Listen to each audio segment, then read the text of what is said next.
Hello, and thank you so much for joining me. Today, we're going to talk about making your content stand out on social media, utilizing social media marketing tools, techniques, and trips that maybe you haven't thought of yet. Before we get too far into this, I thought I would say hi. My name is Ashley Gould. I am the owner and creative nut behind the company Sinus Marketing. Sinus Marketing is a full service digital marketing firm located in central Ontario, and we have been in business for the past 8 years. I know, very exciting. I'm very excited to be with you today and to go through this with you for the next couple of moments as we discuss some creative and unique ways that you can brand yourself on social media. For more about me and my business, you can visit www.sinusmarketing.com. Standing out in social media isn't easy. It's a very, very busy marketing sphere with posts coming out every second and with an audience that's attention span is only 2 seconds long. So it's hard to keep coming up with unique and fun and vibrant content over and over and over again to keep growing your audience and to keep keeping people interested that you have and to keep them from hitting that dreaded unfollow button. And that's where these ideas and tips are meant to make it easier for you to think, I could do that. That doesn't seem so hard. That's something my business can do and accomplish. And it's something that isn't going to take a crazy amount of my time because I'm well aware that you have 100 million other things you're trying to do in a day. So, the whole point to this seminar, which is going to be the next probably 10 minutes, is us going through some unique, interesting ideas that maybe you have and maybe you haven't tried on social media and how best to achieve them. I'm excited to go on this adventure with you. I decided that the best way to do this was to give you 10 unique content options to try. I also want to point out how I wrote this title, 10 unique content options to try.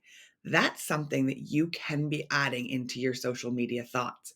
People like it when things start with something abrupt that tells them what to do. You're about to get 10 tips. You're going to do this. That call to action early or that little hook that's going to grab them in is something that you want to be thinking about when you're writing your captions in social media, whether you're trying to make them laugh or you're trying to actually compel them to further listen to what you're saying.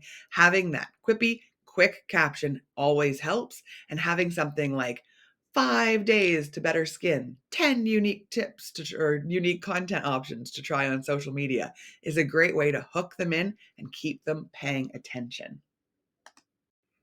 The first concept I have for you is storyboarding. And when you think of storyboarding, I'm going to assume you think of something like this photo. You think of creating that storyboard that tells what's happening. Well, in social media, it's a similar concept, just with a twist.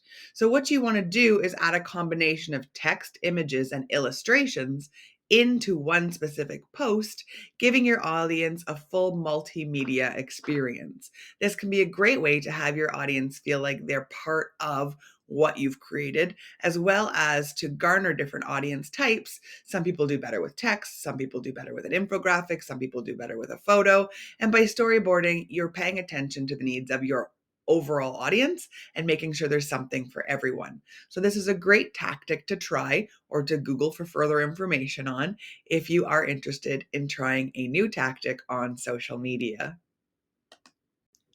Secondly, we have screen recording. Now, this can be done a couple of different ways. I'm technically screen recording now because I'm watching myself on the screen while I chat, and I have a secondary visual for you to look at. But the screen recording I'm talking about is more when you take your phone and you record, a certain section of something, a how to, something you want to show them, something you want to talk about, and then you add a voiceover where you explain what you're talking about. So not every time when you utilize this service is that individual going to see, or this service, when you use this concept, is your audience going to see your face. You have the option of just having the screen recordings with some words on top, just having the screen recording with your voice, or the screen recording where you actually have your face here. And all of these can very easily be accomplished in Canva, which is a very user-friendly platform that can help you. Screen recordings are a great way to give your opinion and let your audience see something that is behind the scenes. Some businesses don't like showing their faces, so this is a great option for those individuals as well, because you can still get your point across, make them feel like they're part of your community, and you have a huge value added for them without necessarily having to show your face to the audience, which isn't everybody's favorite thing. So screen recordings is a great thing to try adding in. It also creates great content for reels on Instagram as well as stories.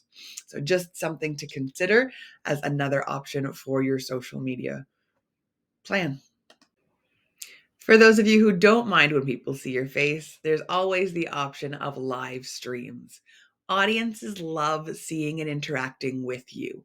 We're in a generation now where the younger audience is so immune to stock photo that unless things are extremely visually appealing, they would rather see real content. Why do they like you, your business, etc.? Whether that live stream is behind the scenes, whether that live stream is you talking like I am right now about a concept that goes with your brand, or whether that live stream is you actually staying online, showcasing new products and or selling them to your audience, having that one-on-one interaction makes it so your audience feels like they know you. They start to trust you. And that trust is something that's hard to gain in a social media community. So having that one-on-one personal approach makes it so that that person feels like you care and value that they're listening and that they're taking that time, as well as gives you the opportunity to clearly explain anything exciting that's happening in your world, whether it be that, the business is growing, whether it be this is a new product. It doesn't have to be a huge thing to live stream. It can even be a small change in legislation that has to do with you, anything that will help further promote your business. Live streams are a great way to promote yourself on social media.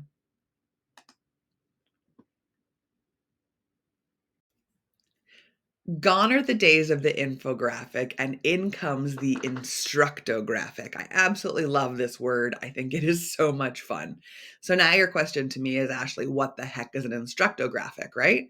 So an instructographic is a graphic or video where you're showing your audience how to do something. You're instructing them. So whether it be you're instructing them on how to use something on your website, you're instructing them on how to do the new lace tying trend if you're in the shoe industry. No matter what industry you're in, there's something that you can instruct your audience on. And people are loving instructographics because we don't have that much time and we're always trying to do new things. This took off huge in makeup where contouring became really big. And now you're seeing it in every single brand. It's a great way to further that connection with your audience while keeping it on brand, while talking about your products, while giving them instruction on how to have the best success with your product or service. So instructographics are a fantastic tool that you can be utilizing in your social media strategy. Number 5 is an oldie but a goodie. I will always say carousels are a fantastic way to interact with your audience. What is a carousel? A carousel is when you take multiple images and put them on social media at the same time so that your audience has to swipe on your phone to go from image to image to image. What this does is it makes them stay on the post longer, which tells the algorithms that this is a good post and that they should further it to more people. So this is going to get that post seen by more individuals.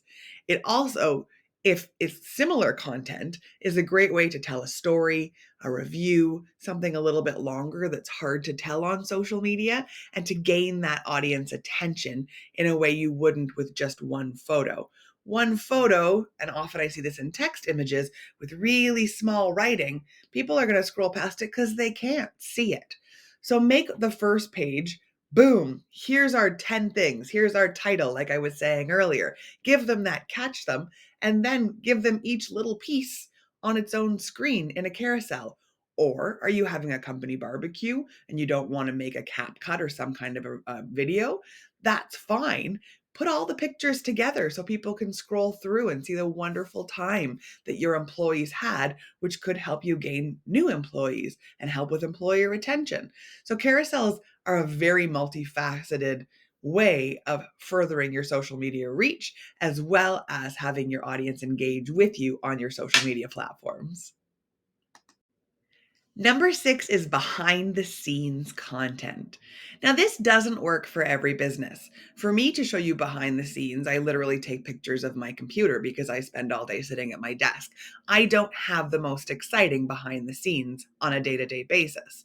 That said, days I go out on location to get content for my clients, we have a lot of fun. There's a lot of interaction and movement, and taking those behind the scenes helps people see the other side of the business, right? Another behind the scenes would be for me if I'm, going to the college to teach. So all the different pieces of what I do, I can make behind the scenes content. And the same goes for you.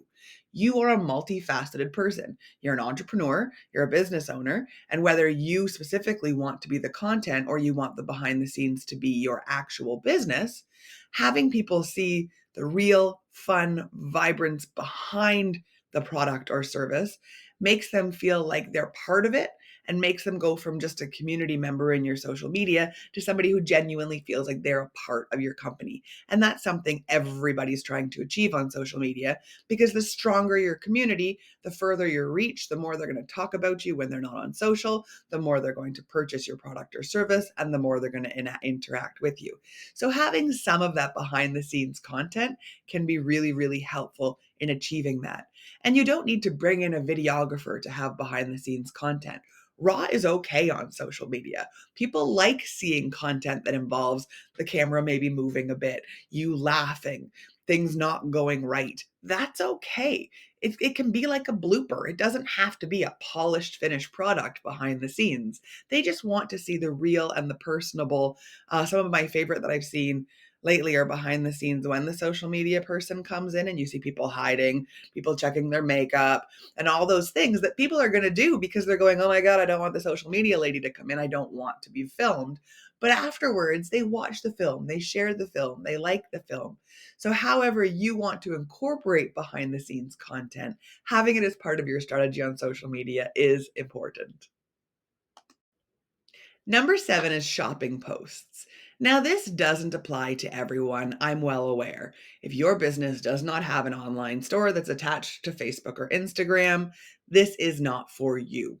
But if you are selling a product or even selling a service, and there's a way that you have integrated it into an Instagram or Facebook shop, having that option for people to click shop now in your story, in your ad, having a link direct to the product is a fantastic way to further your social media reach, especially with Generation Z. This new generation really, really likes shopping online. So they like to purchase right through social media. They're not quite as leery of it as people like me from the generations previously. So making that easy for them is a great way to further your social media reach, whether that be by having that little button that appears, when you tag the item from your store onto your social media post, or whether you're one of those individuals that will go on a live and be like, okay, this is my next product, who's buying it? And then they're writing it down, they're talking to them, they have somebody in the background DMing for them. No matter which way you're doing it, if you have something to sell it on social. Show it to people. Even if your sale has to come after the fact and you're just showcasing new items for them, that's still a shopping post. Make sure that in the caption, you tell them your website a couple times. Give them the opportunity to buy right from social media, because the new generation coming up really, really likes to buy off social media. So make sure you have that option available for them so you're not losing that ROI. Number 8 is time sensitive content. What I mean by that is give them a deadline. If you say to people, we're trying to pick the newest color for our brand, the newest flavor for the season, the newest scent, the newest whatever you're picking. Let us know your thoughts by midnight, and we're going to do it based on our audience. We want you to help us decide, right? People go, oh, okay, they need this right now. And they're going to interact because they're going to go, oh, if I tell them by midnight that I like, cerulean, then I'm going to, give them my opinion on that color they're looking for. Or if I have to tell them by midnight that I think they should make a pumpkin spice whatever, because let's face it, everything in the world is pumpkin spice in the fall, then they're going to give you that piece. If you say to them, help us pick our new flavor, and you give them two options, You're going to get some people that are going to respond. Don't get me wrong, that is also great content. But the whole point to this is to give you those further ideas to take things a step ahead. So saying to them, do you like this or that is great. Saying to them, do you like this or that? We need this by midnight and this is why, is going to take that content and it's going to just make it, leverage it so that you have a larger audience respond in a shorter period of time, which again tells the algorithm it's a fantastic post and shows it to more and more and more people. So it is great to have time sensitive content, especially surveys and stuff in stories. That is a great place to be putting your time sensitive stuff because it's meant for that interactive component. So it's something to consider while you're coming up with your social media calendar for next month. Just a thought. Video content is still huge. People love seeing you, seeing your screen, seeing your whatever you want to show them. So, vlog content is also a fantastic way to further your reach on social media. Give them the option to watch you instead of reading your blog. Like I said, we all have a 2-second attention span right now. So if I had filled all these slides with stats and information, a few of you would have looked at them, but most of you are going to resonate more with the images and videos and then me in the corner of the screen because I'm doing this in more video style format. So that information is there and important, but that vlog component of taking that blog but making it verbal and explaining the same information is going to get you a further audience, especially when you tie it to social media. Why? Because you can put it on YouTube, you can put it on your website, you can use it as new content in other avenues and then push people to it. You can take literal pieces and snippets from the whole video and turn it into some sort of fun, preview or commercial, if you will, that you can put on social media to show people you really want to go here because there's great content here, which is going to push them offline. And having that ability to look fun and vibrant and vivacious, if that is your brand, is also a great way to further your brand voice and brand strategy. So that blog content, as much as it can be intimidating, doesn't have to be. It can be just like this. This isn't huge. This is literally 15 slides long, right? I'm not taking up hours of your time, and it's not mind-blowing content for my industry. But for somebody not in my industry, it's interesting content and might give them something new to do. And in your industry, you have that information too. Don't look at the stuff that you do every day as boring. Look at it as stuff that you can tell us as your audience to further your reach and further the knowledge that you're giving to people, because it really will benefit your social media and your business as a whole. Last but not least, and this tip goes way further than social media, is to rethink your social media goals. So, this is not something you're going to put on social media. What do you want to see from us on social media? I mean, you can, they'll tell you if you have an audience built already. But this means, what are you trying to get out of social media? Some people post to post, and that's fine. But are you actually trying to get something? Are you actually trying to complete a goal or a task? And is it the same task that your whole group of people that are working on your social media know about? Are you actually fulfilling those targets? If you're trying to sell stuff on social media, are you using the 80-20 rule? Are you focusing on making sure that, 20% of your content is pushing that sale?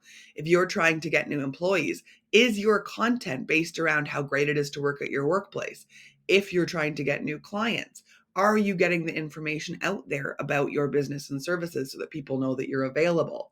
Right? So rethinking, taking that minute to think, okay, so yeah, I'm posting on social media. Check, that's great. But am I fulfilling my social media goals? What do I want to get out of social media? And then go through the last 9 slides and come up with some great content based on what your goal actually is. Set a time frame, maybe a month, maybe 2, and start really pushing that agenda. Because you got to remember that only 2% of your audience see your posts at the beginning, and that every post that does well, that gets bigger and bigger and bigger. But still, you're not going to have 100% of your audience see every post.